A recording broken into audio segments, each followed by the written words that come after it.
All right, Offsides fans, welcome. We're going to be talking about going over the draft and seeing how good we did. We have Randy to my left, Rolf to my right, and Goatee Mike in the middle here. And we're just going to recap real quick of what we thought the teams that did well, and also who's going to make the most impact out of the first round. But we did get 2 players right in this draft, and we were 9 positions correct in the draft. Not too terribly bad, so we kind of understood what the teams needed to be successful out there. I'm going to go to Randy first with, who do you think was the best team when it came out of this draft? How did they look? What's your best team? The Houston Texans. To me, the Houston Texans did the best. They picked up the best player in the draft, of course. You get the number 1 pick, you take the best player. You did your job. Okay. To put him on the same defensive line with J.J. Watt makes them devastating on any kind of a passing situation. Very scary. So I would hate to be that they in this draft, they actually did very well. They got Xavier Su'a-Filo, who we had as a first-round pick. He slipped to them in the second round. Very good guard out of UCLA to help protect who's ever playing quarterback, which is probably going to be Tom Savage out of Pitt. Okay. And they ended up getting a steal in the third round, Luis Nix, out of a nose tackle out of Notre Dame, who you had going. I had going in the first round of the Patriots. So, this is first-round talent all the way down in the third round to also help bolster that defensive line. Now you've got a good young defensive tackle to go with, 2 very good outside edge rushers. That is going to be a brutal team. That is going to be a defense that is going to be tough to stop. And then Tom Savage, I really do think he has a high upside QB out of Pittsburgh. Okay. If they can keep him upright, right, that's going to be huge. Then he's. I think that team will succeed. Now, based upon their draft, Rolf, obviously we're hearing a lot of defensive names over there from the Texans.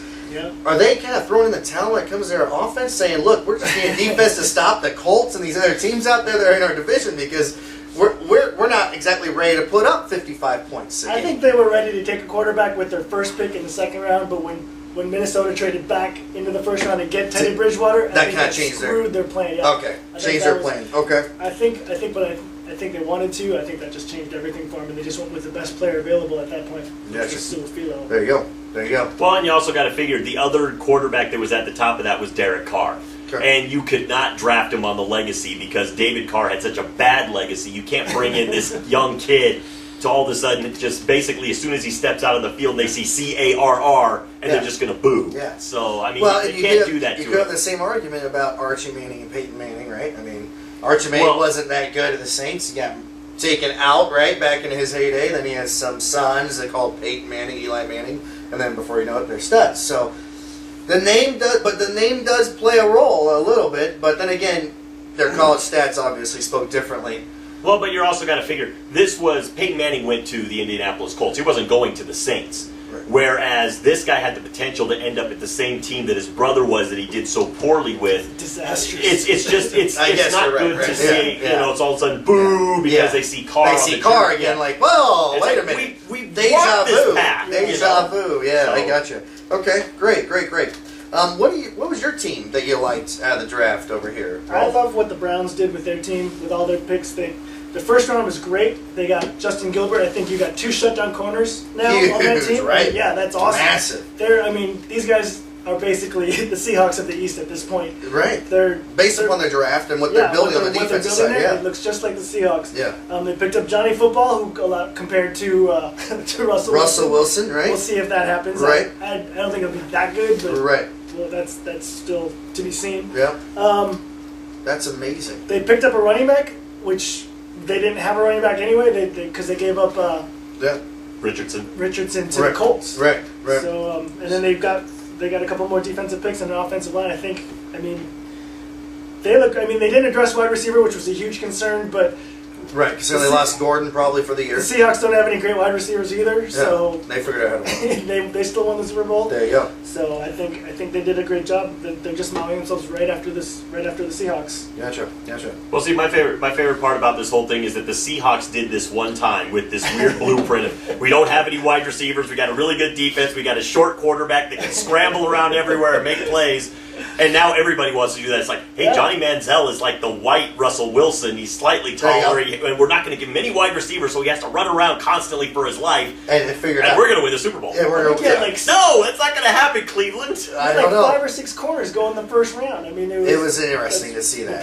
People see what the Seahawks did, and we got to go that way. But you notice that none of those corners are the size of the Seahawk corners. They are not 6'5", 6'4", 230 pounds. They were the biggest ones available. They were. I mean, but they were all 5'11", 6-footers. They're smaller guys than you. You can't build Seattle's defense without Seattle's players. And it's true. These are big physical guys. The guys that you're getting here are good size for cornerbacks, but they're not Seattle's cornerbacks. They're not huge, killers over the middle. Right. And the team I picked the Rams because of I understood. I thought, obviously, as we did the pre-draft, I thought that they should go after some wide receivers, get some offensive weapons for Bradford. But they were thinking, well, we need to protect Bradford and give him some more time. So obviously this year's going to be heavy on Bradford since they did draft an offensive lineman in their first pick. Second pick, I liked it. They got 2 first-round picks. The second one was defensive line. That's even better, especially for the Rams. They definitely need some help over there on both sides of the lines. And they really went all out when it came to that, when drafting their offensive, defensive lines. They got some corners. I still think they were a little bit weak. They didn't take any really wideouts or standout wideout per se. That's the only area I thought that was like, a little sketchy. But everything else... They have Tavon Austin. Well, and you talk with no help. You talk about relying on him. They're gonna have to. So, but I did overall. I liked the way they were going after offensive line, defensive line to really hopefully strengthen the core of that team. So, now we're gonna go and talk about who is going to have the most impact out of the first-round picks this year. Who's going to have the most impact? I think there's some players that have some great opportunity based upon the teams they went to with some of the holes they have. So, Rolf, I'm going to actually kick it to you first, start on this one. Who do you think is going to have the most impact out of the first-round draft picks? Well, surprise, surprise.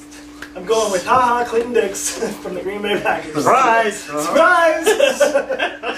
I wonder why. From Wisconsin. Wait. Who's he play for? I'm having a hard time. Oh, no idea it was the Packers. You're talking about a safety that, I mean, one of the top 2 safeties in the draft that fell to the Packers at the 21st pick, which was huge. Yeah.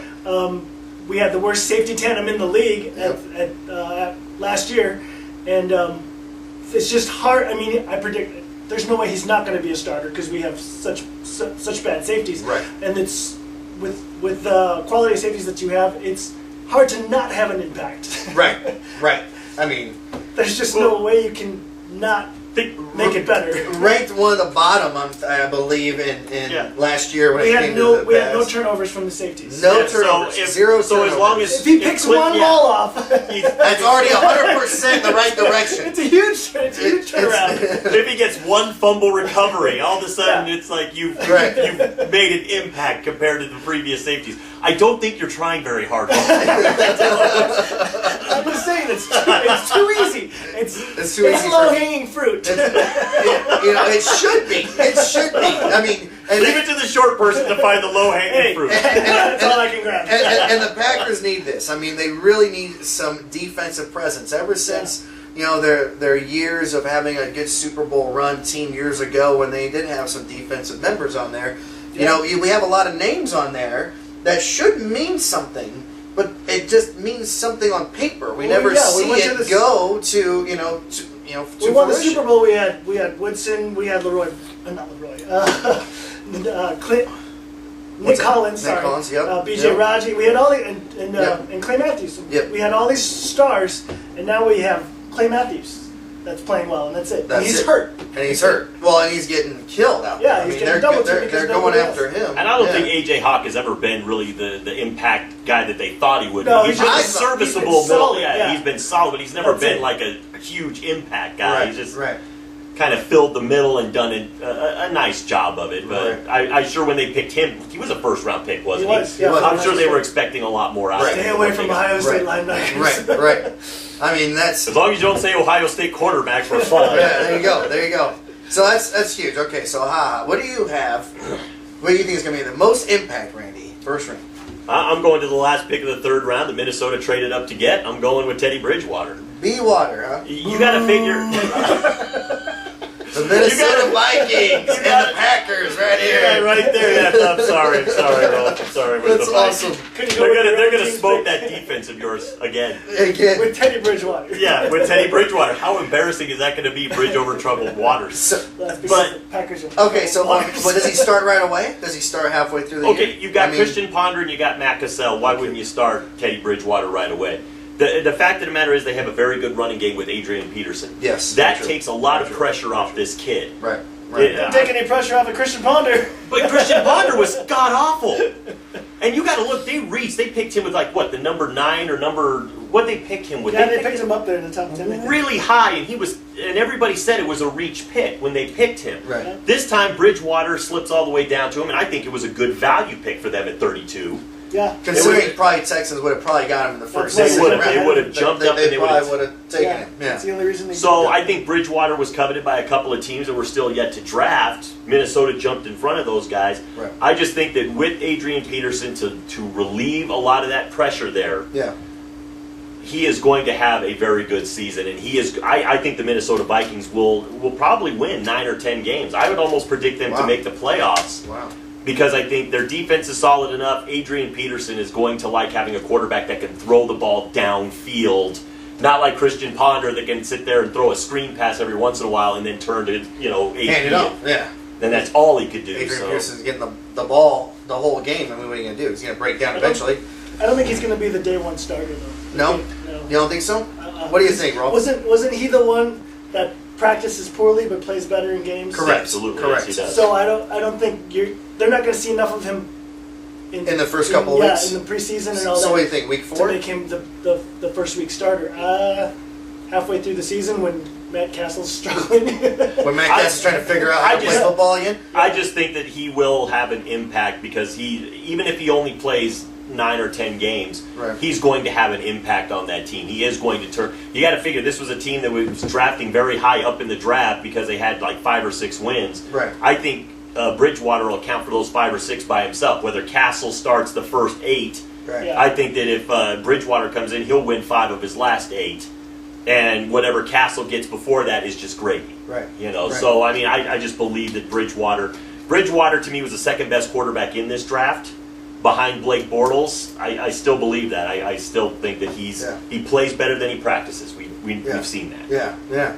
Well, and we'll see. I mean, obviously, Minnesota's looking for answers. Yeah. When it comes to that quarterback position, they've been looking for answers. When Matt Castle struggles, then they'll go to Bridgewater and be like, okay, here you go. Yeah, and the debacle with the whole Josh Freeman thing, bring him on. Oh, it's not working out. Oh, he has a 3% pass rating, or whatever it was. I mean, so they're going through all those struggles of like, we're trying to figure this out. I think they're actually doing it right this time by saying, nope, we're drafting this guy, and we have some, we have Adrian Peterson still, we have some dynamic there, and maybe they can find themselves a quarterback. Maybe. Well, we'll find out. They should hurry up because that window's closing for Adrian Peterson. It is closing very fast. That's because he's about 6 or 7 years, and he's got maybe 3 or 4 left at the beating that he's taken. Most. So he's going to start to do that sharp decline, kind of like what we saw out of Chris Johnson. Well, yeah, Chris Johnson, Eddie George, Edgerrin James kind of fell off the table once he got to a certain age. You just get beat up too much, and you can't be the workhorse forever. LaDainian Tomlinson all of a sudden just dropped off the map after 9 or 10. He just fell off to nothing. Yeah.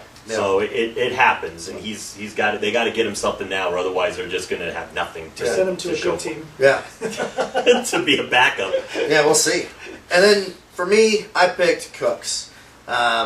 I expected him to go to KC. I think we kind of discussed that. We expected him to go to the Chiefs to give Alex Smith a weapon, but instead he goes to where? The Saints, and gives Mr. Drew Brees another weapon. And yeah, I mean, he did have Lance Moore and all this kind of stuff, but Lance Moore, and you compare that to Cooks, and Cooks is a speedster. 4.3 speed. I mean, that is amazing. You add that to Colston, you add it to that offense, and that is just scary.